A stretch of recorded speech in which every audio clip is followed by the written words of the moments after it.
जैसे नाम लेते हैं तो कष्ट बढ़ते जाते हैं, ऐसा क्यों? कष्ट बढ़ते जाते हैं? ऐसा लग रहा है कि सारी चीजें हमारे अगेंस्ट ही हो रही हैं। नहीं, ऐसा तो नहीं है। पर यह जरूर है कि प्रारब्ध इस समय बुरा आ चुका है। जैसे इस समय हमने नई खेती बोई गन्ना, और पीछे बोया है बम्बूल, तो अब गन्ना तो अब नया उगेगा, बम्बूल तो अभी पहले से है। तो ये पूर्व का प्रारब्ध आ गया और अभी भजन शुरू किया, अब आपको निगेटिव दिखाई देने लगा।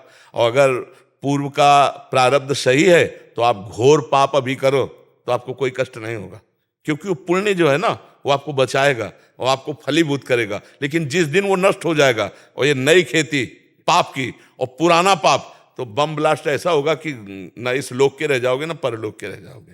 तो सत्य मार्ग में चल रहे हो, कष्ट आ रहे हैं, ये पूर्व का हमारा किया हुआ कर्म है, इसको चुपचाप सह लो। अभी जो नई फसल बो रहे हो ये जब आएगी तो आनंद में डूब जाओगे। नहीं तो हमको निराश नहीं होना, हताश नहीं होना, उदास नहीं होना, हारना नहीं है, इसको रौंदना है। प्रारब्ध को रौंद करके भगवत प्राप्ति करनी है। अगर हम हार गए तो हमारा जन्म चला जाएगा। अच्छा, निगेटिव क्या होगा आप देखो, कोई संपत्ति, कोई व्यापार, कोई व्यक्ति, कोई वस्तु, यही निगेटिव होंगे। यही आपके विपरीत आज कि हमारी कामना थी ऐसा हो जाए, हम चाहते थे ऐसा हो जाए, हम चाहते, ये प्रश्न करके देखो जीवन में किसके नहीं है? किसके नहीं है? किसके जीवन में नहीं है? सबके जीवन में, क्योंकि जीवन दो कर्मों से बना है, शुभ और अशुभ। कभी सुख मिलता है, कभी दुख मिलता है, कभी अनुकूल पक्ष आ जाता है। आप ये नहीं कह सकते कि आपके जीवन में अनुकूलता आई ही नहीं, कह नहीं सकते आप, क्योंकि ऐसा हो ही नहीं सकता। दिन है तो रात आएगी, रात है तो दिन आएगा, दुख आया है तो सुख आएगा, सुख आएगा तो दुख आएगा। ये क्रम चल रहा है प्रभु, हमको इस क्रम को तोड़ना है। सुख दुख के इस चक्र को तोड़ करके भगवान की प्राप्ति करनी है, तो इसमें सहना पड़ेगा। पीछे वाले बैच में यही कहा कि भगवान अवतार लिए तो संघर्ष करना पड़ा, हम लोग तो जीव हैं, फिर हमें संघर्ष से डरना नहीं चाहिए। चाहे रामावतार हो, चाहे कृष्णा अवतार हो, चाहे भगवान का जो अवतार हो, आप उस अवतार में देखो भगवान को संघर्ष करना पड़ा इस संसार में, तो हम तो जीव हैं, फिर हम संघर्ष से क्यों डरे?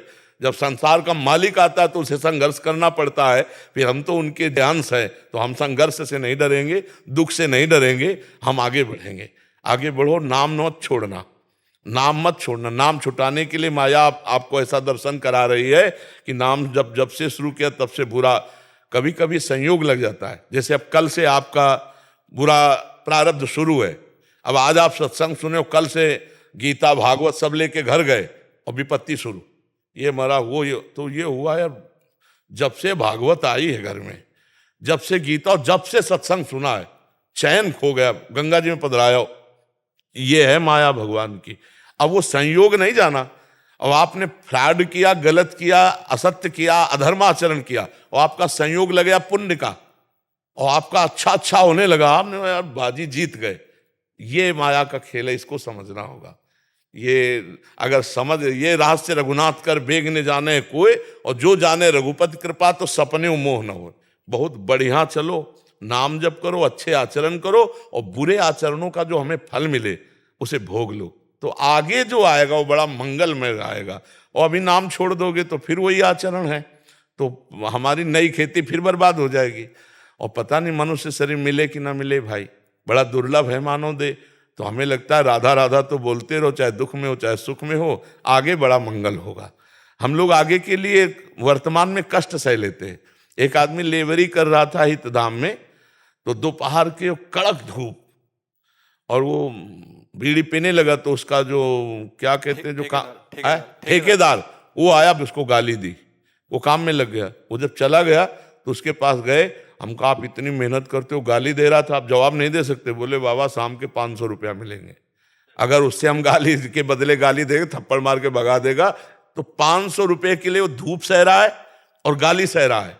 तो हम आगे आनंद के लिए, परमानंद के लिए, भगवदानंद के लिए अगर वर्तमान में कष्ट सह रहे हैं तो क्या परेशानी है? हमें सहना पड़ेगा, सहना पड़ेगा, सबको सहना पड़ता। कोई ऐसा विश्व में नहीं है जिसको दुख सुख दोनों ना प्राप्त हुए। किसी को भी बता दो हमें कि वो अगला आदमी है जिसे दुख मिला ही नहीं, कभी नहीं है, हम मानेंगे नहीं, भगवान को नहीं। जब भगवान अवतार हुए तो दुख सुख का क्रम चलता रहा ना। हम वही पीछे बताया कि भैया सुबह राज्याभिषेक रघुनाथ जी का, महामंगल मोद अवधपुरी में सामय के 14 वर्ष का वनवास है, तापस वेश विशेष उदासी 14 वर्ष राम। बिगड़ गई बात, पूरी अयोध्या उजड़ गई। 14 वर्ष तड़प तड़प के अयोध्यावासी भगवान के विरह में जिए, 14 वर्ष। और कहाँ था राम राजा बनने वाले, आनंद मंगल छा रहा था। तो भाई देख लो, भगवान के अवतार लीला में दिखाया गया नहीं संघर्ष, नंगे पैर भगवान हो, क्या क्या सब। तो हमें लगता है हम लोग उनके जन हैं, हमको ये संघर्ष लड़ना चाहिए, हारना नहीं चाहिए। पंडित दीपक शर्मा जी, रतलाम, मध्य प्रदेश। राधे राधे महाराज जी, सरकार आपके चरणों में कोटि कोटि प्रणाम। गुरुदेव भगवान, श्री जी ने इस दास को एक कर्मकांडी ब्राह्मण के रूप में कार्य पर लगाया हुआ है। गुरुदेव, जब किसी के ग्रहों के प्रतिकूल प्रभाव के कारण हम अलग अलग ग्रहों के उपचार हेतु उनके नाम का जाप अनुष्ठान करते हैं, जब इस सृष्टि को बनाने वाले समस्त ग्रहों इत्यादि को बनाने वाले श्री हरि हैं, तो क्या अलग अलग ग्रहों को साधने की बजाय यजमान को हरि तत्व से जोड़कर उनके पूरा क्लियर। जब जानकी नाथ सहाय करे तब कौन बिगाड़ सके नर तेर ले। हाँ, जो पे कृष्ण चरण मन अर्पित तो करी है का नवग्रह रंक। एक भगवदानंद, एक भगवन नाम, एक भगवत रूप, भगवत लीला, संपूर्ण विघ्नों का ना। हरि स्मृति सर्व विपद विमोक्षणम। भगवान का स्मरण मात्र समस्त विघ्नों का नाश कर देता है। तो हमें लगता है ये बहुत उत्तम सत्संग के द्वारा आपको बुद्धि मिली है, आप इसको स्वीकार करें और ऐसा ही अनुष्ठान करावें, उससे निश्चित मंगल हो जाएगा। हरि विमुख हो और आप शनि राहु की उपासना करो, बिल्कुल आप जितना चाहो उतना अनुष्ठान कर लो, कभी आपके अनुकूल नहीं हो सकते हो।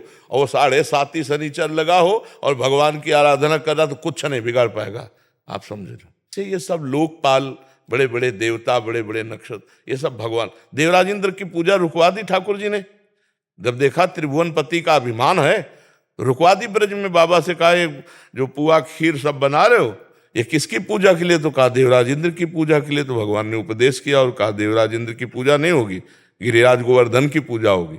और जब देवराज इंद्र को पता चला तो उन्होंने कहा ऐसे नष्ट कर दो पूरे ब्रज को, पूरे ब्रज को सांवर्तक मेघगणों को आज्ञा की, जो प्रलयकालीन मेघ वर्षा के द्वारा नष्ट कर दो, ओले वर्षाओ ऐसा। उनको भगवान का प्रताप तो पता था, लेकिन प्रमाद स्थिति के कारण भूल गए थे। भगवान ने सुदर्शन चक्र को आज्ञा की, ऊपर ही सब उठा के गिरिराज जी को 7 दिन 7 रात्रि समस्त ब्रजवासियों को, आसपास भगवान शेष जी घेरा बनाए हुए। जब देखा भागवतिक शक्ति के आगे कुछ नहीं, तो चरणों में आके कामधेनु गाया के साथ आके अभिषेक किया और चरणों में कहा प्रभु अब दोबारा गलती नहीं होगी, हम जान गए कि आप परब्रह्म परमात्मा हो। तो कोई भी ग्रह नक्षत्र देवी देवता जब भगवान की शरण में हो जाया जाता है तो कोई कुछ नहीं बिगाड़ सकता है और रक्षा करेगा। जैसे आप भागवत में देखिएगा जड़ भरत जी का प्रसंग।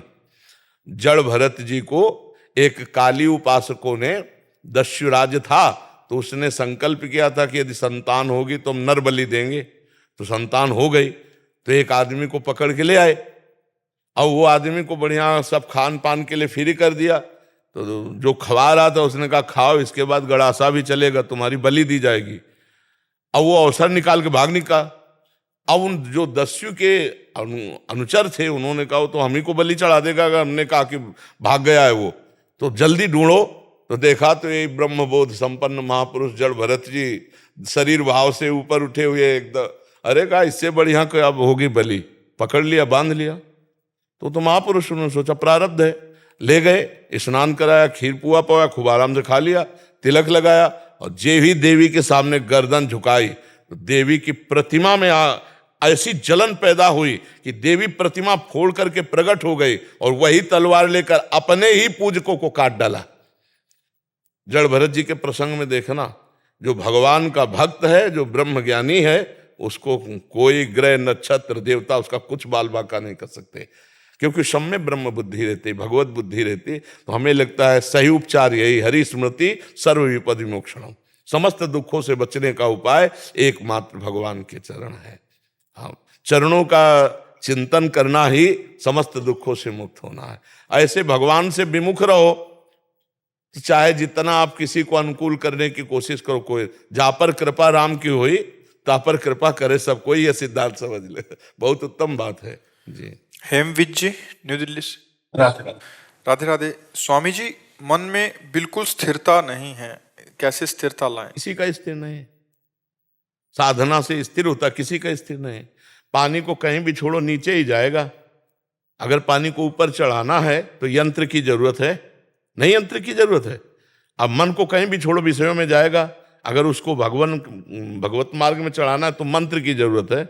जपो मंत्र डट के, और मंत्र से देखो ये ऊर्ध्व गति को जाता है कि नहीं जाता है। मंत्र जब जपते हैं तो ये विषय रस, नाना प्रकार की गंदी बातें दिखाता है, आप उससे बचते रहिए। जैसे बाजार में जा रहे हो, अपनी चीज से मतलब पूरी बाजार खुली है तो मन पूरी बाजार लगा देगा, ये भोग, ये बात, ये बात, ये आपको कोई पसंद मत करो, चुपचाप भजन करते रहो, सब डिलीट होता चला जाएगा। ऊर्ध्व गति होगी मन की। अब इसके लिए मेहनत करनी पड़ेगी, अपना प्रयास और गुरु कृपा दोनों से मन एकाग्र हो जाता है। ऐसा नहीं कि एकाग्र नहीं हो जाता। जैसे जैसे मन निर्मल होगा वैसे वैसे एकाग्र होता चला जाएगा, जैसे जैसे मलिन होगा वैसे वैसे चंचल होता चला जाएगा। तो नाम जप करो, मंत्र जप करो। ये प्रश्न पूरे विश्व का है, आपका ही नहीं। किसका मन एकाग्र है? जो भगवान में लगे उन्हीं का एकाग्र है, जो मंत्र में लगे उन्हीं का एकाग्र है। जितना लगे उतना एकाग्र है, नहीं तो चंचलता का तो स्वरूप ही मन का है। अर्जुन जी जैसे भगवान के मित्र हैं, सखा हैं, भगवान जिनका रथ आकर, वो कह रहे हैं मन बड़ा चंचल है प्रभु, ये कैसे बस में होगा? तो भगवान ने कहा वैराग्य और अभ्यास, नाम जप का अभ्यास करो, गलत बातों का त्याग करो। गलत बातें जो आ रही हैं, गलत क्रियाएं तभी होती हैं जब गलत बातों की स्वीकृति करके हम संकल्प करते हैं तो क्रिया बन जाती है। हम बातें ही नहीं स्वीकार करते तो संकल्प ही नहीं बनेगा, क्रिया ही नहीं होगी। तो ये हुआ वैराग्य। और नाम जप कर रहे हैं, मंत्र जप कर रहे हैं, अभ्यास अपने आप अचंचल हो जाएगा, स्थिर हो जाएगा, निर्मल हो जाएगा। समझ पा रहे हो आप? नाम जप के बिना भाई नहीं होगा। नाम जप दवा है, पक्की दवा है। मन को शांत करने के लिए, डिप्रेशन से मुक्त होने के लिए, भव समुद्र से पार होने के लिए, ब्रह्मबोध के लिए, प्रेम के लिए, जो चाहो वो सब प्राप्त कर सकते हो। नाम, हम जीवन का सार अपनी बात बता रहे। नाम पकड़ पाओ तो पकड़ लो, नाम जप करो, सब ठीक हो जाएगा। करके देख लो, एक बार ये भी खेल के देख लो ना। सब लोग कहते हैं कि सब करके मन भागता है जाप करने में, कोई परेशानी नहीं है। हम बिना बताए आपके आग छुआ दे, जलोगे ना? जान के छुओ तो जलोगे, अनजान में छुओ तो जलोगे, या कोई दूसरा छुआ दे तो जलोगे। क्यों? क्योंकि उसमें दायिका शक्ति है। आप समझ रहे ना, अग्नि में दायिका शक्ति है। ऐसे विष में मारण शक्ति है। प्यार से पी लो तो, कोई धोखे से पिला देते तो आपको मरोगे ना। ऐसे अमृत में, वो अमृत तो है तो प्यार से पियो या जैसे भी, ऐसे नाम में तारण शक्ति है। नाम भगवत प्राप्ति कराने में समर्थ है। भाव कुभाव अनख आलसहु, नाम जपत मंगल दिशि दसहु। दसों दिशाओं में उसका मंगल होगा। चाहे भाव हो, कुभाव हो, अनख हो, आलस्य हो, कैसे भी हो, मन लगे ना लगे, उसमें सामर्थ्य है, तारण शक्ति, वो आपका परम मंगल कर देगा। दसों दिशाओं में कहीं भी हो, ऊपर नीचे अगल बगल सब जगह आपका मंगल होगा जब नाम चल रहा है। इसलिए मुझे लगता है मन की चक्कर में नहीं पड़ना चाहिए कि मन लगे तो ही, मन लगे ना लगे, अपनी शक्ति का प्रभाव नाम दिखा के रहेगा। यद जिह्वागे वर्तते नाम तुभ्यम, जिसकी जिह्वा के अग्रभाग पर नाम विराजमान है। राम कहो, कृष्ण कहो, हरि कहो, राधा कहो, जो नाम प्रिय हो, आप देख लो आपका मंगल होगा कि नहीं होगा। हम अपने विश्वास से कहते हैं, अपने जीवन भर के अनुभव से कहते हैं, महापुरुषों के अनुभव से कहते हैं कि नाम के बिना मंगल नहीं हो सकता। नाम के बिना मंगल नहीं हो सकता। गर्जना करके कहते हैं। हाँ, जो ये तो हमारा जीवन धन है, हमारा प्राण है, हमारा सर्वस्व है। पर हम इसलिए कह देते हैं कि रुचि विभिन्नता के कारण किसी के ऊपर ऐसा नहीं। अगर कोई राम जपता है तो वही राधा है, वही राम है। कोई कृष्ण जपता है, कोई शिव जपता है, कोई माँ जपता है, हमारी दृष्टि में भेद नहीं। पर अगर हमसे पूछो तो हमें जो गुरुदेव ने दिया है वो राधा नाम मेरा जीवन सर्वस्व है। हाँ, राधा नाम, राधा राधा राधा, ये हमारा जीवन है, यही हमारा प्राण है। राधा नाम है जीवन हमारा। पूरा जीवन का सार बता रहा हूं, सब साधनों को करके, सब साधनों को करके। राधा नाम है जीवन हमारा। राधा नाम प्राण आधार है। राधा नाम है कर्ता विधाता। राधा नाम पालनहार है। राधा नाम सबका पूज्य है। राधा नाम का पूजन करें। राधा नाम के ही ध्यान से हम अपना शुद्ध मन करें। राधा नाम के जप ध्यान से प्रेम बढ़ता जाएगा। राधा नाम ही हमें प्रेममय निकुंज में पहुंचाएगा। सर्वोपरि वृंदावन धाम नव निवृत्त निकुंज, सब कुछ इसी राधा नाम से प्राप्त है। राधा नाम सुधा रसम रसितुम जिह्वास्त में विह्वला, राधा राधा राधा राधा, ये सर्वस्व है। अब जैसे कोई भगवान नाम और जप करता है तो मेरे भगवान के अनंत नाम है, सब नामों में सब में सामर्थ्य तारण शक्ति, सब में ज्ञान शक्ति छुपी हुई है। जो नाम जप करो उसी से सब प्राप्त हो जाएगा।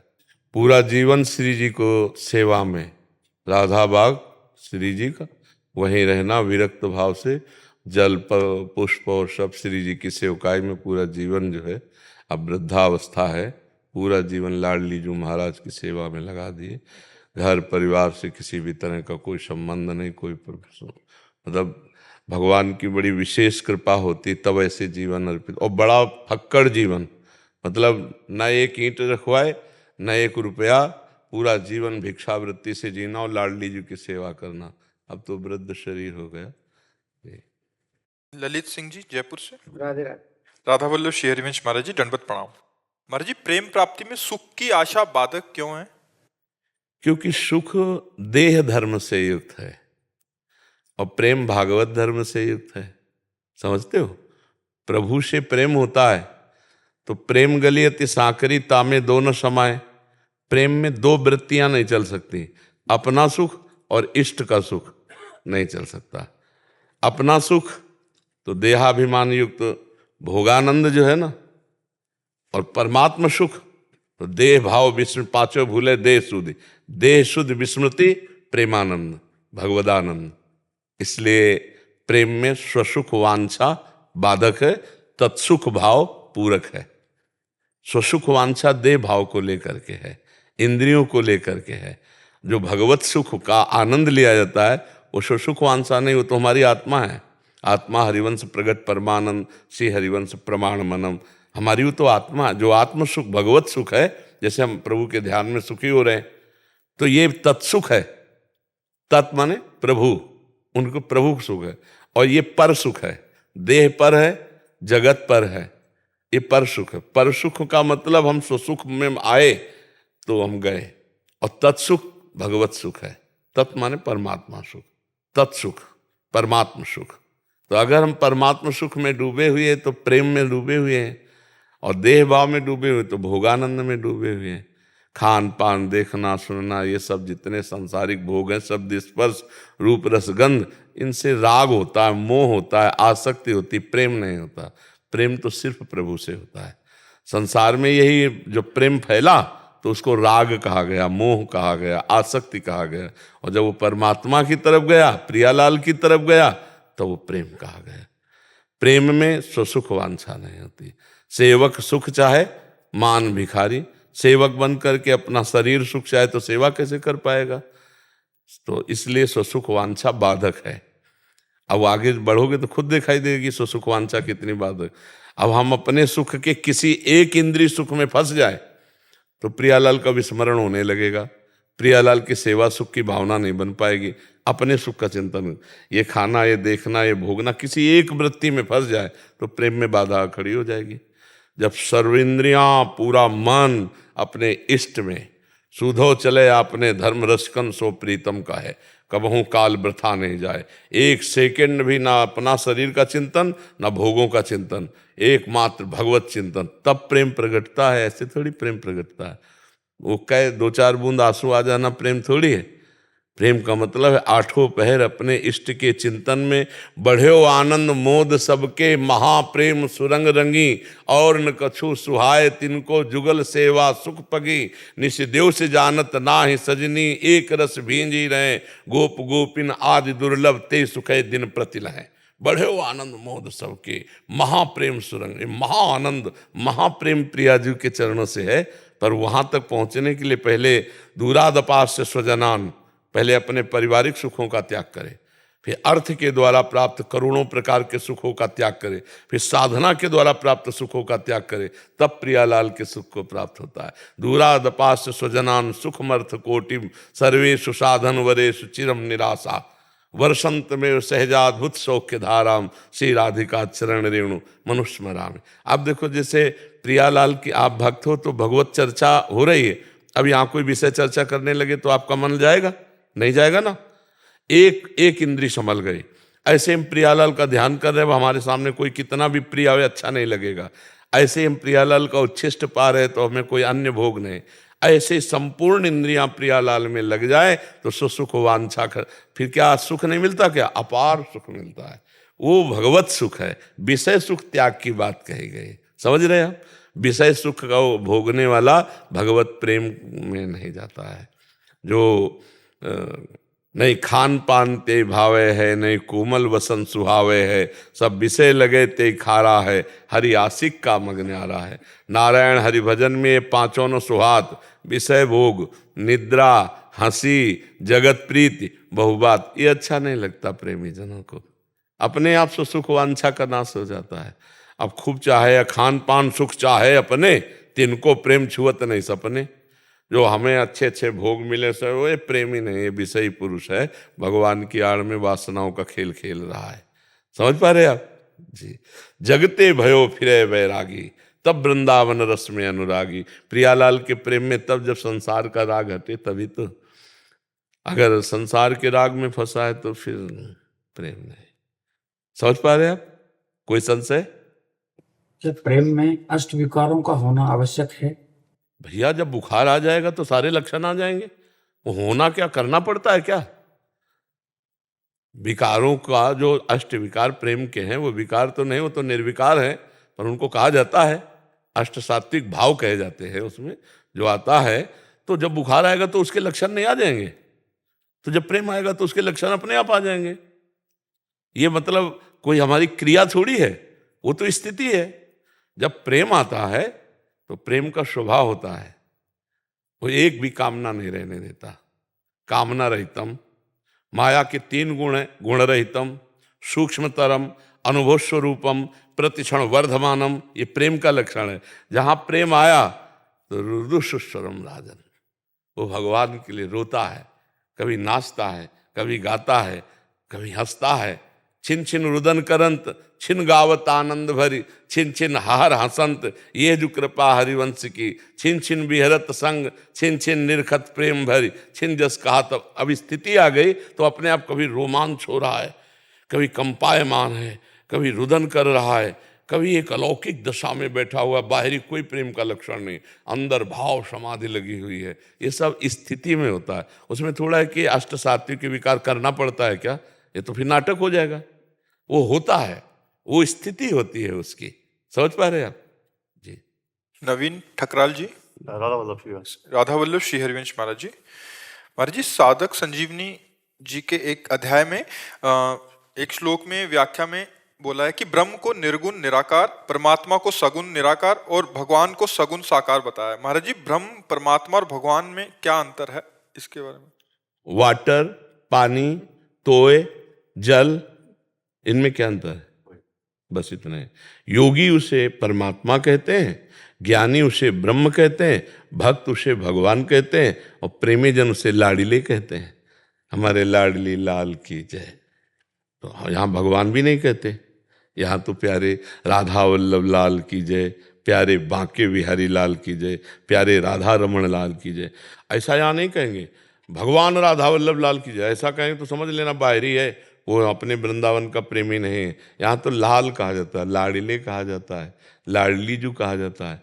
तो उन्हीं को ज्ञानी जन ब्रह्म कहते हैं और योगी जन परमात्मा कहते हैं और भक्त जन भगवान कहते हैं और प्रेमी जन प्रीतम कहते हैं। कोई अंतर तो नहीं, आप समझ गए? अरे एक सवाल था, जैसे कहते परमात्मा सगुण है, तो सगुण तो हम मानते हैं सद। आप हमारी बात समझिए। जाकी रही भावना जैसी, प्रभु मूर्ति देखी तिन तैसी। वो निराकार तो निराकार समझ में आएगा, वो साकार तो साकार समझ में आएगा, वही स्त्री पुरुष तो स्त्री पुरुष समझ में आएगा, जड़ चैतन्य तो जड़ चैतन्य समझ में आएगा, वो पापी तो पापी समझ में आएगा, वो निष्पाप तो निष्पाप समझ। जैसा तुम देखना चाहो वैसा वो दिखाई देता है। जाकी रही भावना जैसी, प्रभु मूर्ति देखी तिन तैसी। वो क्या है, आज तक कोई निर्णय नहीं कर पाया, बस अपनी अपनी मति और गति तक वो समा गया। वो अथाह समुद्र है, आज तक कोई उसका निर्णय नहीं कर पाया कि वो ये है। वेद कहते हैं नेति नेति। अब कोई सगुण मान करके तृप्त हो गया, कोई निर्गुण मान के तृप्त हो गया, कोई साकार मान के तृप्त हो गया, कोई निराकार मान के तृप्त हो जाओ उसमें, जुड़ जाओ उसमें। वो क्या है ये अपनी बुद्धि से निर्णय नहीं कर सकते, क्योंकि हमारी तुम्हारी बुद्धि बनाने वाले हैं ब्रह्मा जी, और ब्रह्मा जी की बुद्धि में जिन्होंने बुद्धि डाली वो भगवान हैं। तो एक अंश से ब्रह्मा जी प्रकाशित हैं, तो अनंत महिमाशाली भगवान को ब्रह्मा जी के द्वारा पूरी सृष्टि में एक अंश हमारे अंदर है। हम कैसे, कल ही चर्चा कर रहे थे कि ये भैया सीपी से समुद्र नहीं उलीचा जा सकता। सीपी समझते हो, एक कीड़ा होता है उसमें ऐसे दो ऐसे ढक्कन जैसे होते हैं, हाँ उसको सीपी कहते हैं। हमारी बुद्धि सीपी है और प्रभु क्या है, समुद्र है। तो हमको जो भाव रुचे, हमको वो मार्ग पकड़ करके रसास्वादन करना चाहिए। वो क्या है ये आज तक पूरा कोई फाइनल नहीं कर सकता। क्या है ये फाइनल नहीं हो सकता। फाइनल तो बस जो तुम मान लो उसी में आसक्त हो जाओ, बस बात बन जाएगी। आप मान लो कि मेरे बेटे में भगवान है, आपको वहीं साक्षात्कार हो जाएगा। तब प्रहलाद जी से पूछा कहाँ है तेरा हरि, तो उनका तलवार में है तुम्हारी, जो हमारे मारने के लिए उठाए हो, और जिसमें बांध के रखा है इस खंबे में हरि है, तुम में है, हम में। उसके दिमाग में बस इतने खंबे में हरि है। एक घूंसे का प्रहार करना चाह देखा तो वो रूप नरसिंह भगवान का है रे। कहो सो कहाँ जहां प्रभु नाई। अब जहां तुम्हारी रति हो जाए, अगर आपको यह है ना कि घट घट में नारायण है, तो आप यहीं बैठे बैठे बद्री नारायण के दर्शन करो। ये सब भगवान नारायण, भगवान श्री हरि, चिद चिद लक्षणम सर्वम राधा कृष्णमयम जग, जो भावना करो, सिय राम मैं सब जग जानी, करो प्रणाम जोरी जुग पानी। बस सारा खेल है अपना दिमाग को, अपना दिल क्या मान करके लग रहा है। आज संसार मान करके लगे हो तो भी वही परमात्मा है। सब कोई परमात्मा से प्यार करता है, पर अनजाने में। जैसे प्यारा पुत्र है और उसके अंदर से परमात्मा चला जाए, तो पुत्र के शरीर को कितने दिन रख पाओगे। अगर आपसे पूछा जाए कि इसी से प्यार करते थे, अब क्यों हटा रहे हो, बोले नहीं वो चला गया। तो क्या उसको जानते थे क्या, बोले नहीं, जानते तो इसको थे। शरीर से प्यार करते, पर अनजाने में हम परमात्मा का आदर करते हैं। अगर हम परमात्मा से आदर पूर्वक प्यार कर लें तो निहाल हो जाए। सब में वही भैया, कहीं भी अंतर नहीं है। और जो कोई उनको निराकार मानता है तो निराकार अनुभव में आते हैं, साकार मानता है तो साकार अनुभव में आते हैं। जैसी भावना करोगे वैसे ही भगवान अनुभव में आएंगे। एससी सिंह जी लखनऊ से। राधे राधे महाराज जी। महाराज जी, मैं कुछ दिनों से नियमित नाम जप कर रहा हूँ और अभी 30 नवंबर को सेवानिवृत्त हुआ हूँ। महाराज जी, मेरा एक प्रश्न है। महाराज जी, हमें ना तो पूर्व जन्मों का कुछ ज्ञान रहता है और ना ही इस जन्म में 8-10 वर्ष की अवधि तक कुछ याद रहता है। बाद में हम इस संसार व्यवहार, पूजा पाठ, ध्यान, सत्संग आदि से एक स्वरूप पाते हैं और उसे ही अपना स्वरूप मानने लगते हैं, जबकि ये संसार हम स्वरूप नहीं है। तो हमारा मूल स्वरूप क्या है? क्या प्रभु का अंश होने के कारण हमारा मूल स्वभाव प्रभु का ही है एवं पृथक कोई स्वरूप नहीं है? परंतु भगवत दर्शन होने तक हम एक काल्पनिक स्वरूप बना लेते हैं। आप कहते हैं कि हम मन काल्पनिक और भावनात्मक में अंतर। काल्पनिक सांसारिक बात होती है और भावात्मक भागवतिक होती है। हम भावात्मक स्वरूप करते हैं, हम भाव करते हैं, कल्पना नहीं। कल्पना संसार की होती है, भावना भगवान की होती है। पवित्र शब्द और उसको लाओ भावनात्मक। हम एक भावनात्मक मूर्ति बनाते हैं। हम स्कूल में जब पढ़ते थे तो मानी संख्या दी जाती थी, उससे सवाल हल हो जाता था। आपको पता है, मानी संख्या कुछ भी आप रख लो और सवाल हल हो जाएगा। तो ये संसार का जो प्रश्न है कि परमात्मा एक है पर वो अनेक रूपों में है। अब मानी संख्या आप मान लो, परमात्मा किसमें? माता में, पिता में, भाई में, बंधु में, गुरु में, पशु में, पक्षी में, दीवाल में, पत्थर में, लकड़ी में, जहां भी तुम मानो मानी संख्या मेरे पर ब्रह्म परमात्मा। अब सवाल हल हो जाएगा। एक जगह आसक्त हो जाओ, मेरे श्री विग्रह में, कहीं भी परमात्मा भाव से। वो सब, ये सारे रूप प्योर शुद्ध परमात्मा के हैं, प्योर, कोई मिलावट नहीं। जैसे हम किसी बात को समझाने के लिए खंडन और मंडन दो पद्धतियां अपनाते हैं। अन्वय व्यतिरेक। व्यतिरेक जैसे वेदांत है, अन्वय व्यतिरेक, ब्रह्म सत्यम जगन मिथ्या। इसके बाद ये नहीं है, ये नहीं है, पीछे देखो शब्द क्या आ रहा है, ये नहीं है। और ये नहीं है करते हुए जब पहुंचे जहां, तो फिर सर्वम खलमिदम। अब बताओ, ये पहले ही था ना, ये अब तो नहीं हुआ ना, पहले ही था। पर हमको दो पद्धतियां अपनानी पड़ती हैं राग के कारण। हमारा राग शरीरों से है, तो ये ब्रह्म नहीं है, वस्तुतः ब्रह्म ही है। अब हम तुमको मूल अवतरण से बता रहे हैं।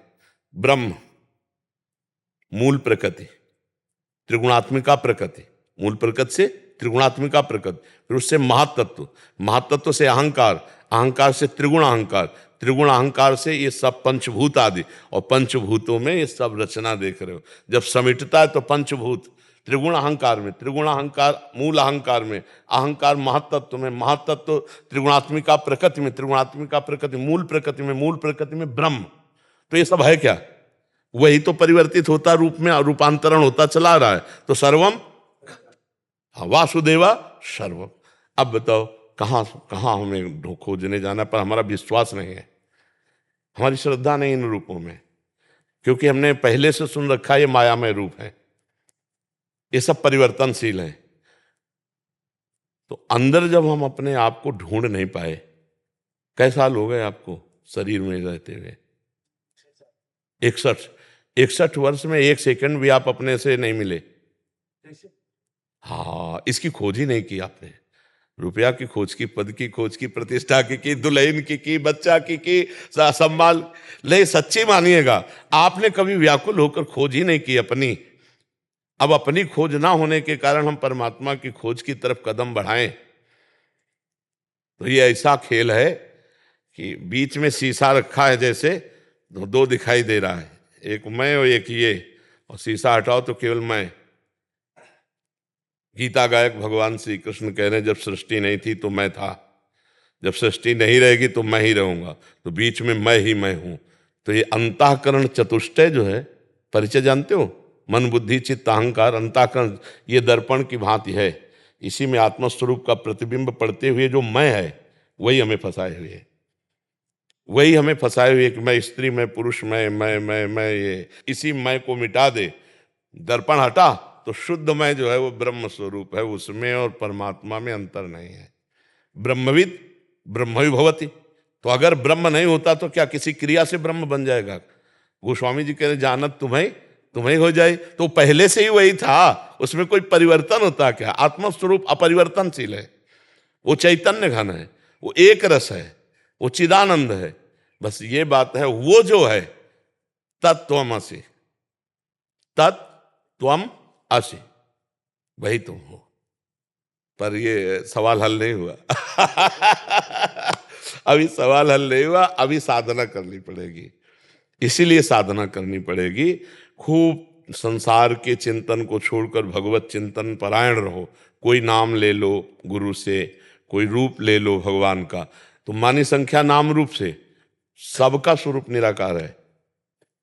आपका कोई आकार थोड़ी है, आप जिस आकार को मानते हैं आप वही हो जाते हैं। नहीं, आपका कोई आकार नहीं है, आपका कोई आकार नहीं है।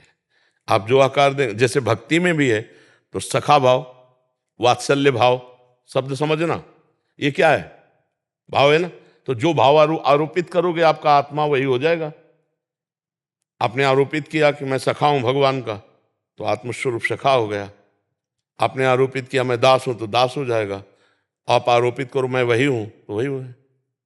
आप जो चिंतन करेंगे, और कोई चिंतन नहीं करेंगे तो जो है वो परमात्मा ही है। अब चिंतन करना सहज है हमारे लिए, अचिंत्य होना बड़ा कठिन है। अब देखो, चिंतन रहित होना बड़ा कठिन है, इसलिए हम इसको चिंतन में फंसाते हैं। भगवान के नाम रूप लीला धाम शास्त्र आज्ञा में तो धीरे धीरे चिंतन करते करते जब ये पवित्र होंगे तो अचिंत हो जाएंगे। मन बुद्धि जब तक मलिन तब तक चिंतन है, असत चिंतन के हाँ सत चिंतन। और जब वो मैं बचता है तो ना असत होता है ना सत होता है, ना असत होता है ना सत होता, कोई चिंतन। महाराज मेरा जो प्रश्न आगे भी था जी, जैसे मृत्यु के बाद आदमी का शून्य हो जाता है या उसका जो एक भाव है वो बना रहता है, कुछ जो सच्ची? पूरे संस्कार बने रहते हैं, पूरे संस्कार। जैसे मूर्छा के बाद जगेगा ना, तो पूर्व का सारा याददाश्त जितनी भी है वो पुनः जागृत हो जाएगी। ऐसे ही हमारे जितने संस्कार कर्म हैं वो जागृत हो जाए। केवल ये हमें याद नहीं रहेगा कि हम पूर्व में किसके यहाँ थे और मनुष्य थे। पूरी आदतें, ये नहीं याद रहे, हाँ, पूरी आदतें और पूरे कर्म शुभ अशुभ उसके संस्कार में रहेंगे, ये रहेंगे।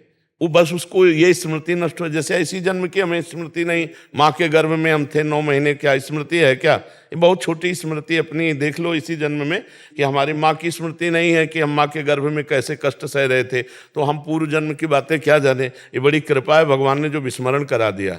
अगर वो सब याद रहता तो हम डिप्रेशन में होते, कभी उबर नहीं पाते, नहीं उबर पाते। भगवान ने बड़ी कृपा की। परसों क्या खाया आपने, तो आपने याद करना पड़ेगा परसों की बात। बड़ी कृपा की जो विस्मृति करवा रहे हैं, पर इतनी कृपा कर दे कि अपनी विस्मृति न करवावे, अपनी स्मृति करवा दे तो सब बात बन जाए। महाराज जी कहते हैं कि मनुष्य जन्म जी और मुमुक्षुत्व जी, और आप जैसे सत्संग की प्राप्ति, हाँ। ये तीनों दुर्लभ है। हाँ अब जब ये मिल गए हैं, हाँ, तो अब अपना काम बना लो। ध्रुवदास जी महाराज कह रहे, बार बार तो बनत नहीं या संजोग अनूप, मानुष तन वृंदा विपिन रसिकन संग विरूप। रसिक महापुरुषों का संग, भगवद उपासना का रंग, इतना बढ़िया अवसर मिल गया। आप एक क्षण भी नाम न छोड़ो, आपको अपने स्वरूप का भी बोध हो जाएगा, प्रेम हो जाएगा, जो चाहोगे प्राप्त हो जाएगा। नाम पकड़ लो। हम आपको कह रहे हैं ज्ञान मार्ग, योग मार्ग, कर्मकांड, भक्ति, सबसे हम गुजरते हुए आए हैं। क्योंकि ब्राह्मण के घर जन्म हुआ था तो नैष्ठिक ब्रह्मचर्य कर्मकांड का पूरा बचपन से, गायत्री अनुष्ठान आदि, बलिवैश्य देव आदि, पितृ तर्पण आदि, ये सब। अब इसके बाद सन्यास, ज्ञान मार्ग, तो ज्ञान और योग प्रधान होता है, ज्ञान में योग प्रधान होता है, वो दोनों का। और इसके बाद ये महाप्रेम रस, वृंदावन नित्य विहार रस। इसलिए आखिरी तुम्हें बात बताते हैं, नाम, नाम का सहारा ले लो, सब ज्ञान प्राप्त हो जाएगा। जो राम राम नहीं कह पाते थे, मरा मरा बोलते थे, वो ब्रह्म ज्ञानी हो गए और वाल्मीकि रामायण की रचना की। आप नाम पे, और नाम नहीं है तो अटकल लगाने से ब्रह्म बोध नहीं होगा।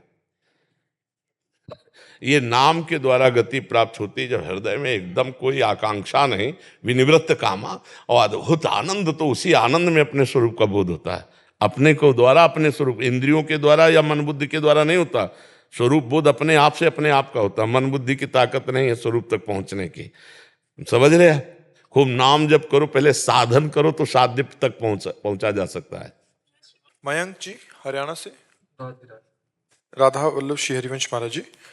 महाराज जी, बचपन से ही माँ भगवती के दर्शन, उनके धाम का सानिध्य और कृपा से आपका सत्संग मिला। क्या एक ही समय पर माता जी के दर्शन की लालसा व उनसे प्रिया लाल की प्रीति मांगना व प्रिया लाल की शरणागति होना गुरु अनन्यता में विघ्न है?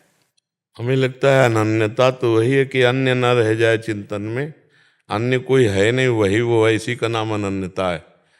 श्री हनुमान जी महाराज से श्री रघुनाथ जी कह रहे हैं, सो अनन्य गति जाके असमति न टरे हनुमंत, मैं सेवक सचराचर रूप स्वामी भगवंत।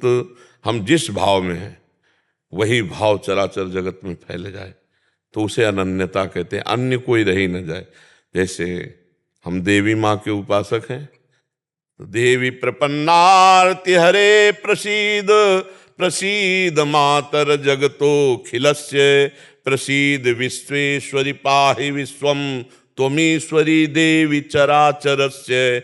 हे माँ, तुम ही चराचर रूप में प्रकाश, माँ के सिवा कोई है ही नहीं, केवल माँ है माँ। यही अनन्यता होती है। अभी सही माने में अनन्यता नहीं आई है, इसलिए प्रश्न आ गया। नहीं, कृष्ण में काली, काली में कृष्ण, रामकृष्ण परमहंस जी। माँ काली में ही सब कुछ अनुभव कर लिया, क्योंकि वो एक ही परम तत्व है ना। वो रूप विविध धारण किए हुए पर तत्व एक है। ये बात जान गया, सो अनन्य हो गया। और ये मेरे हो, ये तेरे हो, ये मेरा संप्रदाय, ये तेरा संप्रदाय, ये मेरे इष्ट, ये तेरे इष्ट, लड़ाई झगड़ा निंदा स्तुति, ये दोनों अज्ञानी हैं, ये कुछ नहीं जानते हैं। जो जानता है तो ये है कि ये क्रूरा अपि पापिनो न च सताम संभाष्य दृश्यास्ते सर्वानुवस्तुतया निरीक्ष परम स्वाराध्य बुद्धिर्मम। क्रूर दुष्ट पापी नीच जिससे संभाषण भी नहीं किया जा सकता, ऐसे पुरुष के भी हृदय में मेरे प्रभु विराजमान हैं और उनको नमस्कार कर। जड़ चेतन जग जीव जत सकल राम में जान। बस उच्च कोटि की अनन्यता यही है। अब छोटी मोटी बातों की अनन्यता हमारी समझ में नहीं आती है। नहीं, मेरा मंदिर तेरा मंदिर, मेरी उपासना तेरी उपासना, मेरा मेड़ ये तेरी मेड़, ये हमारी समझ में नहीं आती। सब नीली छतरी के नीचे रह रहे हैं, मेरी मेरी मेरी। तो इसका मतलब अज्ञान ही है, हम उसे ज्ञान नहीं मानते। सच्चा ज्ञान ये है, बढ़ाओ अपने भाव को और पूरे विश्व को समेट लो अपने हृदय में। सब मेरे, कोई झगड़े नहीं रहे, सब मेरे। और प्रायः ऐसी अनन्यता न धारण करना चाहता है कोई, न धारण करने की योग्यता है।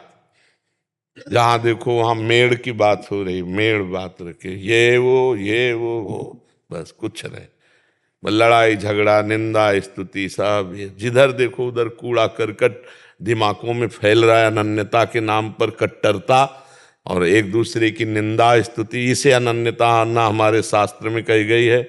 विद्या विनय संपन्ने ब्राह्मणे गविहस्तनी सुनी चय सुपाके चा पंडिता समदर्शिना।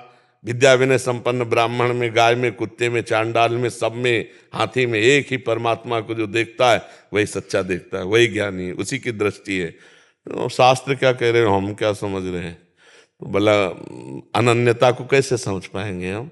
अनन्यता को समझने के लिए हमें महापुरुषों की चरण रज का सेवन करना पड़ेगा, उनकी बात समझनी पड़ेगी, वैसे चलना पड़ेगा। यह अध्यात्म है, तब समझ में आता है।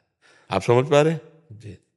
एक प्रश्न हो कि मतलब कि ये जो है, तो हमारा जैसे मन करे का है चलो बाबा के मिलिया में अपने, तो जैसी मतलब कि इच्छा होए का है तो जाए कोई ना कोई परेशानी होए।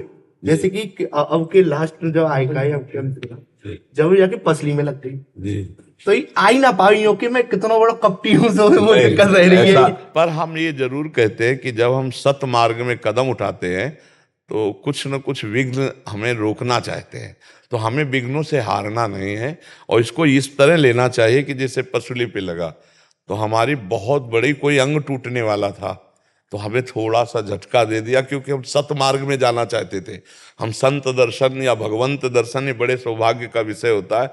संत दर्श को चालिए तज माया अभिमान, एक एक पग में कह रहे हैं कोटिन यज्ञ समान। संत मिलन को चालिए तज माया, जीव जीव पग आगे पड़े तो कोटिन यज्ञ समान।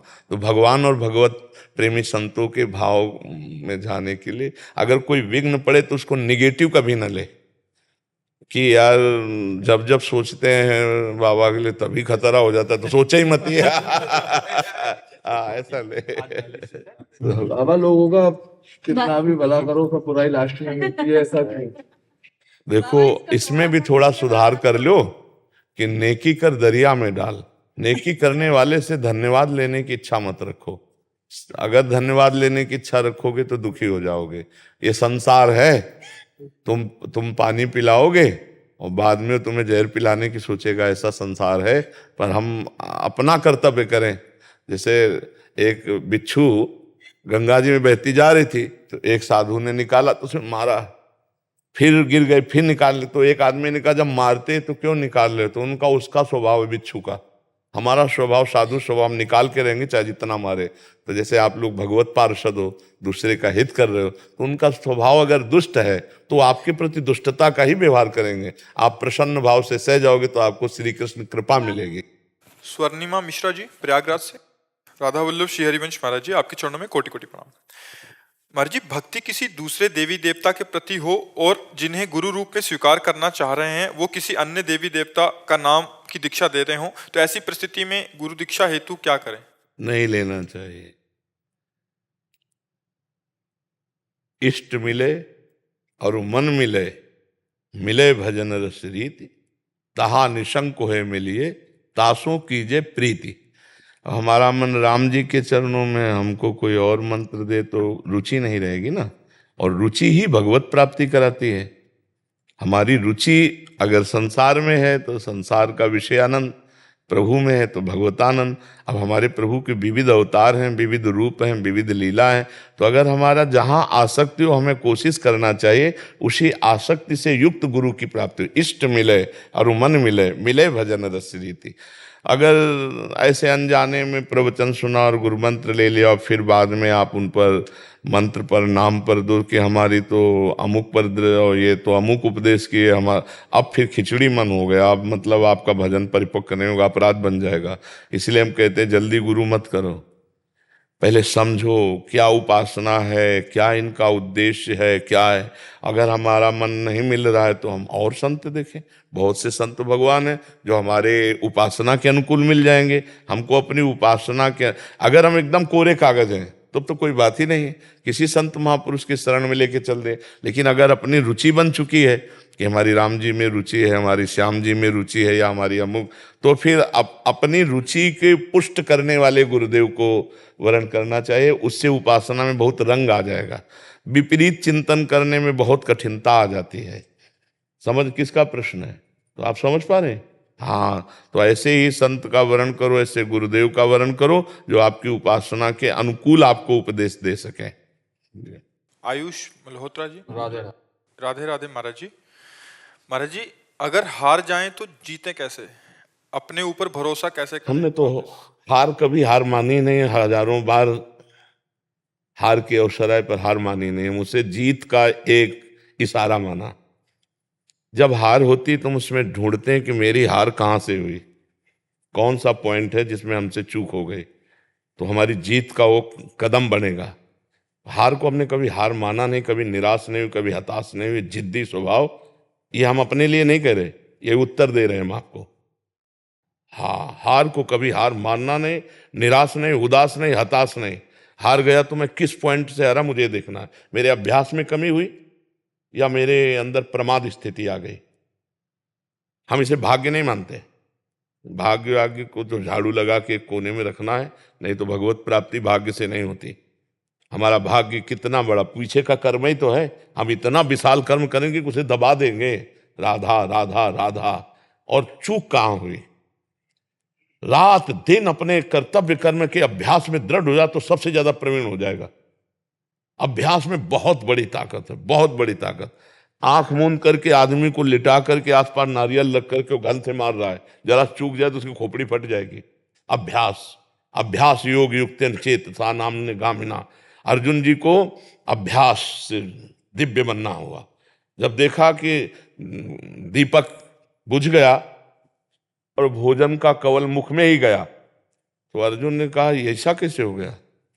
हम प्रकाश में पा रहे थे, इसका मतलब इसका अभ्यास है। तो मतलब अभ्यास अगर हो जाए तो कुछ भी किया जा सकता है। रात्रि में साए बाणों की, तो उनके जो गुरुदेव थे वो गए, देखा तो उनका अर्जुन इतना तुम्हारे अभ्यास में प्रियता है, तो उनका गुरुदेव विश्व का सबसे बड़ा धनुर्धर बनना है।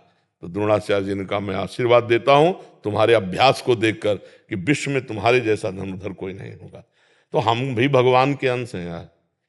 हम थोड़ी चूक कर देते हैं, मनोरंजन के लिए हम ढील दे देते हैं, अपने अभ्यास में प्रमाद कर देते हैं। चाहे पढ़ाई हो, चाहे जो भी हो, हमको बिल्कुल उसमें तन्मय रहना है। राधा राधा राधा पढ़ाई हमारा कर्तव्य। तो हम इतनी मोटी ग्रंथ होगी, हम उसे कंठस्थ कर लेंगे, पूछो कहां से पूछोगे। पर यह तभी होगा जब ब्रह्मचर्य ठीक होगा, खान पान ठीक होगा, नहीं तो स्मृति का नाश हो जाता है। ब्रह्मचर्य, आज जो नए बच्चे हैं ना, ब्रह्मचर्य का नाश मतलब स्मृति का नाश, दिमाग, प्रमाद, गंदी बातें देखना, यही सब अच्छा लगेगा। उन्हें हम कह रहे ब्रह्मचर्य में इतनी ताकत है कि कोई भी बात आप सुनाओ और 10 दिन बाद आप पूछ लो आकर के, वही वैसे उस मिलेगी। तो हमें लगता है कि जैसे शरीर स्वस्थ है और ब्रह्मचर्य हो, तो ये तो बहुत छोटी छोटी किताबें होती, इतने मोटे मोटे ग्रंथ ऐसे पूरे याद हो जाते हैं दिमाग में। एक बार सुनाओ, दिमाग में बैठ गए, क्योंकि स्मृति है। अब नए नए बच्चे गंदी गंदी बातें देखते हैं, गंदा भोजन करते हैं, व्यसन करते हैं, तो उनकी स्मृति पढ़ाई में कहाँ लगेगी? फिर तो गंदी गंदी बातों में लगेगी। वो फिर जब हार जाते हैं तो सोचते हैं कि शरीर को नष्ट कर दें, क्योंकि ताड़ना मिलती घर से कि इतने पैसे लगाए पढ़ाई में और ऐसा तुम कर दिए। तो माता पिता तो बड़ी मेहनत से कमा कर तुम्हें पढ़ा रहे हैं, तुम व्यसन आदमी ऐसे। तो हमें लगता है बच्चा कि अगर संयम से चला जाए तो जिस डिपार्टमेंट में हम हो, हम जान की बाजी लगा कर ऐसा अभ्यास करें, कौन किस में फेल हो जाएंगे।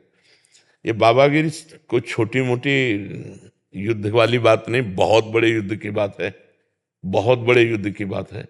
ये कोई खिलवाड़ नहीं, जैसे अपने लोग बचपन से आए ना, भूख प्यास गर्मी सर्दी काम क्रोध लोभ मोह मद मत्सर, लोगों की गालियां सामने से। तो हमें हारना नहीं। हम अपने उदाहरण से कहते हैं, अगर हम आज जरा सा अपने को स्वीकार कर लें कि मैं किडनी फेलियर आदमी हूं, तो उठने लायक नहीं हूं। उठने लायक नहीं। हार नहीं मानी, आज भी हार नहीं मानी। हम अपने समय से देखते हैं, हमें उठाओ, हमें स्नान करवाओ, हमें चलो, ले चलो, हमारी दिनचर्या चलेगी। मतलब बहुत जिद्दी स्वभाव, मतलब प्राण दे सकते हैं लेकिन अपना नियम नहीं तोड़ सकते, अपनी दिनचर्या नहीं तोड़ सकते। तब जाकर के ये स्वभाव और श्री जी की कृपा, तो ये आज जो है दिनचर्या चल रही। नहीं तो बच्चा हारना है ही नहीं। हम हार में विजय खोजते हैं, हमें विजय का वहीं खोज मिली जहां हम हारे। जहां हमें हारने की नौबत आई वहीं खोजा विजय। कहां से? तो सूत्र मिला, विजय का सूत्र मिला हार से। तो हार कोई बुरी चीज नहीं है, निराश नहीं होना चाहिए, हमारी और उछाल होगी। खिलाड़ी का गेंद जब ऐसे नीचे जाता है ना, तो ये ना समझे नीचे गया, वो नीचे से थपक मारेगा तो अपने लक्ष्य पे जाएगा। हम सब भगवान के हाथ के बाल हैं, हमको चिंता नहीं करनी है, बस हमें अभ्यास करना है और भगवान का चिंतन करना। कोई भी कार्य ऐसा दुर्लभ नहीं जो हम कर न सके। हम मनुष्य हैं, भगवान के अंश हैं, हमको हारना नहीं। 1000 बार हारेंगे तो भी हम दौड़ पड़ेंगे अपने लक्ष्य की तरफ। हार कर नहीं बैठ जाएंगे कि यार 1000 बार हार गए, अब क्या जीतेंगे। नहीं, हम हार को जीत में बदलेंगे, तभी बात बनती। नहीं अगर ऐसे तो फिर आदमी बोले ये फसल नष्ट हो गई, हम फेल हो गए, हम हार गए, शरीर छोड़ने से वही 5 स्टार होटल थोड़ी रखा है कि आओ स्वागत है, तो भूत प्रेत बनोगे और परेशान होगे। इसलिए बहुत हिम्मत करके, मनुष्य जीवन संघर्ष का जीवन है। हम तुम तो जीव हैं, भगवान के अंश है। जब भगवान राम जी अवतरित हुए तो आप उनके जीवन चरित्र को पढ़िए। सुबह होने जा रहा है राज्याभिषेक, जय जय मचने जा रही हो, सामय के 14 वर्ष का वनवास, और विशेष उदासी, तापस वेश विशेष उदासी, 14 वर्ष राम वनवासी। और क्या क्या कष्ट प्रभु को सहना पड़ा। नंगे पैर प्रभु ऐसे जंगल में जहां कांटे कंकड़, नाना प्रकार के जंगली जंतु, क्या क्या नहीं कष्ट सहा हमारे प्रभु ने। और वहां पे सिया जी का हरण हो जाता है, ये कितना भीषण युद्ध होता है। कैसे तो आप सोचो, जब प्रभु का अवतार संघर्ष में, तो हमारा क्यों संघर्ष में लेगा। अरे हम भी तो उनके बच्चे हैं। जब हमारे पिता आते हैं तो उनका जीवन कितना संघर्षमय होता है। आप देखो कृष्ण जी का, देखो संघर्ष में अवतार हो रहा है। कंस के कारागार में राक्षसी पहरेदारों के अंतर्गत उस अंधेरी कोठरी में हथकड़ी बेड़ियों से जकड़े हैं वसुदेव और देव की, वहां पर ब्रह्म परमात्मा का अवतार, जिनका नाम समस्त बंधनों को काट देता है, वो पधार रहे कहा जहां हथकड़ी बेड़ी जकड़ी हुई। फिर देखो तुरंत चैन नहीं, इतने बालक जो हुए वो तो कंस ने मार डाले। अब इतने श्याम सुंदर को कम से कम भर नेत्र देख ले तो भय लग गया कि इतने सुंदर बालक को कहीं कंस मार दिया। तो बोले प्रभु हम आपसे इस बात की प्रार्थना करते कि हमारे इस भय को दूर करो। तो बोले भयभीत हो तो गोकुल छोड़े आओ। अपने प्राण प्यारे सर्व सुंदर बालक को दूसरी जगह छोड़ने के लिए विवश होना पड़ा। आप देखो भगवान वहां कितने दिन टिके ब्रज में, प्रगट लीला में 11 वर्ष। मथुरा से द्वारिका, क्या क्या, जो ही मथुरा पहुंचे तो कंस का वध कर दिया था। तो कंस का ससुर था वो जरासंध, अरे 21 अक्षौणी सेना लेकर के, महाभारत में तो 18 अक्षौणी, 21 अक्षौणी सेना लेकर के 17 बार आया। फिर काली अवन आया, 18वीं बार भगवान भागे थे रण छोड़ भगवान, क्योंकि काली अवन को मरवाना था मुचकुंद के हाथ से। फिर सरकार का अंतिम जो लीला हुआ बाण संधान करके। तो आप सोचो जब भगवान अवतरित हो रहे तो इस संसार में उनको संघर्ष सहना पड़ा, तो हम तुमको सहना पड़े। हमारे तुम्हारे सामने तो इतने संघर्ष है नहीं। आराम से खूब बुद्धि को भगवान में लगाते हुए संघर्षों से लड़ना है। हमें ये नहीं सोचना हाय हाय क्यों विपत्ति आ गई, नहीं, विपत्ति आई तो हमको उससे गुजरना है, हमको उससे निपटना है। भगवान ने यही अवतार लेकर के सिखाया है। हम धैर्यवान बने, बुद्धिमान बने, पर इसके लिए भगवान का भजन चाहिए। भजन नहीं है तो फिर रुपया पैसा से धैर्य नहीं आता है। ये विवेक रुपया पैसा से बाजार में नहीं मिलता, ये सत्संग और भजन से प्राप्त होता है। विपत्ति, दुख और हार को बर्दाश्त करके आगे बढ़ने का जो उत्साह मिलता है वो अध्यात्म से मिलता है, वो लौकिकता में नहीं। महाराज जी ये प्रश्न इन्हीं का नहीं है, आजकल के नए बच्चे जो पढ़ रहे हैं या किसी परीक्षा के लिए तैयारी कर रहे हैं या कहीं आर्मी में भी होना है, महाराज जी क्या इतना प्रयास कर लेते हैं तो सक्सेस मिलता नहीं है, फिर उसके बाद बहुत निराशा। हम ये कहते हैं प्रयास में सफलता है। हमारी बात हर विद्यार्थी अगर मान ले, हमें फिर इसका उत्तर दे, आप अपने ब्रह्मचर्य को छीण मत करना, आप कोई नशा मत करना जब तक विद्या अध्ययन कर रहे हो, ये बहुत बड़ी साधना है। और अगर आप ग्रेजुएट ना हो जाए तो हमें बताना। लेकिन 13-13, 12-12 वर्ष के बच्चे कुसंग के कारण, मोबाइल के कुसंग के कारण गंदे गंदे क्रियाएं करने लगे, गंदे गंदे आचरण करने लगे। अब ये फेल नहीं होंगे तो क्या होंगे? नहीं तो हमारी एक केवल बात समझ लें, ब्रह्मचर्य छीन होने मत देना और कोई नशा मत करना। फिर आपको देखो अपने आप ब्रह्मचर्य आपको पढ़ाई में न लगा दे तो बताना। आपको सच्ची कहते हैं कि इतना ब्रह्मचर्य में ताकत है कि जैसे चतुरासी जी है तो जोई जोई प्यारो करे से है ना, तो ऐसे पीछे से आज वह देखियो तो प्यारी रंग भरी, यहाँ जोई जोई प्यारो तक, जोई जोई प्यारो से वहां से वहां, जैसे 100, 99, 98, 97, 96, 95, 94, 93, 92, 91 बचपन में याद की थी गिनती, ऐसे उल्टा और सीधा दोनों तरफ से ग्रंथ याद, अमुक संख्या अमुक संख्या अमुक संख्या अमुक संख्या। हम अगर जिस कार्य में लगे तो उसमें तन्मयता, अब कैसे बताएं, सैकड़ों हजारों बच्चों में फैल गया है हस्तमैथुन, हजारों बच्चों में फैल चुका है। मुख्य कारण यही। हाँ, और मुख्य कारण यही, और डॉक्टर सपोर्ट करते हैं तुम्हारा स्वास्थ्य अच्छा रहेगा। हम अपनी किसानी भाषा में कहते हैं गेहूं की फसल, जो अगर कोई किसान हो, इनमें कोई किसानी जानता हो तो जानना, गेहूं की फसल जब गलेथ में आती है, गलेथ का मतलब होता बाली निकली नहीं, निकलने वाली है, और आप काट लो, ना भूस मिलेगा ना दाना, और 1 महीना और ठहर जाओ, बाली आ जाने दो, दाना पक जाने दो, तो 40 मन गिरेगा के। तो हम कह रहे हैं 20 वर्ष तक जवानी का गलेथ आता है, उसको ब्रह्मचर्य में रखो, उसको काटो मत, और 20 के बाद जब ब्याह करो तो 20-25 वर्ष तक आप संसार के खेल खेलो, आप देखो कोई परास्त नहीं कर सकता। हम अभी 13, 14, 15, 16, 17, हाँ जवानी तो इधर उधर गंदी बातों में नहीं। तो हम कह रहे हैं कि ब्रह्मचर्य में अपार सामर्थ्य है, अपार सामर्थ्य है। ये नवीन बच्चे जो ब्रह्मचर्य नष्ट करें बहुत घातक, जैसे 20-21 के बाद ब्याह हो गया, अब उसके ब्रह्मचर्य कोई परिपक्व अवस्था आ गई, अब वो अगर गृहस्थी में प्रयोग भी करता है अपने ब्रह्मचर्य का तो 10-20 साल उसको चक्कर नहीं आएंगे, कोई परेशानी नहीं होगी। पर एक अपनी मर्यादा से जिसका पाणी ग्रहण किया है, अब ऐसे पशुवत आचरण करोगे तब तो फिर नष्ट ही हो जाओगे। तो ये जो बच्चे फेल हो रहे हैं, इनके 2 कारण हैं, ब्रह्मचर्य का नाश और व्यसन। तो माता पिता के आचरण भ्रष्ट होने के कारण बच्चों के आचरण और भ्रष्ट होते चले जा रहे हैं। इसीलिए शिक्षा तो है ही नहीं महाराज जी, कहीं ना स्कूल में सिखाया जाता है हमें, ना समाज में सिखाया जाता है। ये ऐसे शिक्षा महाराज जी आप दे रहे हैं तो समझ आ रही है, तो बड़ा महाराज जी माता पिता सिखा नहीं सकते, बाहर दोस्त आदि हैं वो तो और परमात्मा में घुसा दें ऐसा। हाँ, जैसे हम लोग स्कूल जाते थे तो हम लोगों को अलग से मक्खन अम्मा देती थी, पढ़ाई है बच्चों की बुद्धि लगती है। अब चाउमीन खा के स्कूल जाते या 1 लीटर बठा और 2 रोटी शाम की बनी हुई, और जब मीसो तो पूरा वैसे खस्ता की तरह जल्दी से सुबह पाया और दौड़ लगा के 3 किलोमीटर स्कूल था, स्कूल गए तो वो सब पच जाता था और पौष्टिकता थी। अरे आज के बच्चे देखो ना, चाय पीते हैं प्रारंभ में ही, चाय ये 40 के बाद की बात है, या जो बहुत दिमागी कार्यों में लगे हुए हैं जैसे कंप्यूटर आदमी, और दिमाग थकान हो रही, थोड़ी सी चाय ले ली। अब नए बच्चे चाय की जरूरत है, अब वो सुबह बेड टी चाहिए उनको, 9 बजे तक सो के उठ रहे हैं, बेड टी पी, और उनके खान पान क्या होते हैं। इसके बाद जो स्कूल में हमारे तो वो बताते थे संस्कृत के जो थे कि ब्राह्मी लेकर पीना चाहिए जिससे स्मृति शक्ति पुष्ट होती है, ब्रह्मचर्य पुष्ट होता है।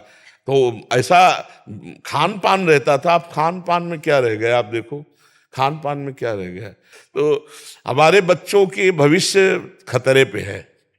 जब कभी बच्चे खड़े होते हैं आकर ना, कि उनको 2 शब्द में यही समझाते हैं, हमारी इतनी बात मान लो, गर्लफ्रेंड बॉयफ्रेंड इससे बचो, अब ये अवस्था नहीं है। हम कहते हैं दोस्त बनाना पाप नहीं है, लेकिन दोस्त के साथ पाप करना पाप है। दोस्ती बना, दोस्ती कर लो। अगर आपको ऐसा लगता है कि हम दोनों दोस्त आजीवन रहे तो अपने माता पिता से स्वीकृति लेकर पाणी ग्रहण करके बाद में पहले पढ़ो लिखो, नौकरी पेशा में आओ, दोनों दोस्त बने रहो, गंदा आचरण मत करना, और फिर पाणी ग्रहण करके फिर ब्याह करके, तो वो संबंध जीवन भर निर्वाह होगा। और ये जो पहले ही 10 दिन ये बॉयफ्रेंड ब्रेकअप, फिर 10 दिन वो बॉयफ्रेंड ब्रेकअप, ये हो क्या रहा भैया? ये क्या हो रहा है? क्या चरित्रहीनता का खेल खेला जा रहा है? ये बॉयफ्रेंड गर्लफ्रेंड है? कहाँ है? मतलब अभी स्कूल चले थे पढ़ने के लिए और ये शुरू कर दिया तो हो गया बॉयफ्रेंड गर्लफ्रेंड। इसी में सब हेरा रही हमारी समाज। और हमें तो बार बार कहने में भी संकोच लगता है कि बच्चों की जो गंदी आदतें हैं, माता पिता को चाहिए कि उनके पास बैठकर मित्रवत बात करें, दोस्तवत बात करें और उनको बताएं कि देखो ये गंदी बात है, इसको त्यागो, और उसके लिए डॉक्टरों का सहयोग लें, जैसे आयुर्वेदिक औषधियाँ हैं, और उनको बताए कि हम मानते हैं तुमसे गलती हो गई, लेकिन तुम इसका सुधार करो। अपने बच्चों के बीच में घुसना चाहिए, उनके जीवनचर्या में, उनकी सोच में अपनी सोच मिलानी चाहिए। तो इसलिए हमें लगता है बच्चों से अब ऐसी बातें नहीं करना चाहिए कि अगर गलत किया तुम नहीं, अगर गलत हो जाए तुमसे ना, तो तुम हमारे पुत्र हो, हम तुम्हें दोस्त की तरह बचाएंगे, कोशिश करो गलती ना हो। अगर गलती होगी तो तुम्हारी गलती में हम सम्मिलित रहेंगे, हम तुम्हारे दोस्त भी हैं। तो बच्चे का उत्साह बनता है, वो अपनी हर बात माता पिता से शेयर कर सके तो बच सकता है। पर ऐसा प्रायः माता पिता नहीं होते हैं, प्रायः भय प्रदान कर देते हैं। हमें लगता है भय की वृत्ति से आप बच्चों को नहीं बचा सकते, प्यार की वृत्ति से बचा सकते हो, भय वृत्ति से नहीं बचाया जा सकता। और ये बहुत बड़ा रोग है, आपको हम कैसे बताएं। एक 13 वर्ष का बच्चा खड़ा होना मुश्किल हो गया। अब बच्चे हैं, उनको तो कुछ समझ में नहीं आ रहा, उनको तो लग रहा है सुख का साधन है, और वो 8-8, 10-10 बार तो खड़े होना मुश्किल हो गया। तो हमें लगता है यार बच्चों को बचाओ। तभी हमारे भारत की जो पीढ़ी है वो इन्हीं में कोई एमएलए है, इन्हीं में कोई सांसद बैठा हुआ है, इसी में कोई महात्मा बैठा हुआ है। मान लो अपने लोग स्कूल में पढ़ रहे थे, पता थोड़ी होता कि हम एमएलए बनेंगे। अगर सही संस्कार हुए तो हमारे भारत का इसमें उत्थान होगा कि ये नई पीढ़ी संभाल ली जाए। माता पिता समाज मिल करके इनको व्यसन मुक्त करे, व्यभिचार मुक्त करे, तो ये आगे बढ़ सकते हैं। राधा राधा राधा राधा राधा राधा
राधा राधा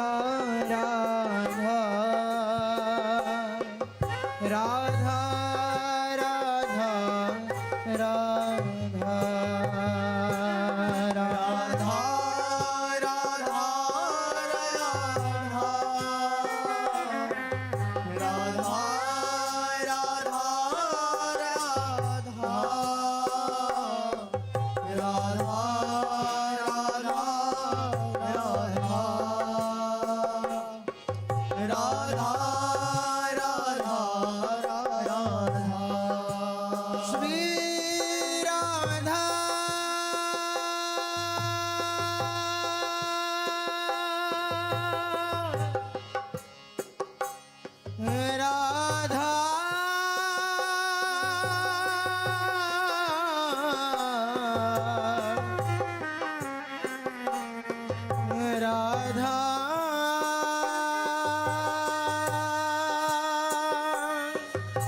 राधा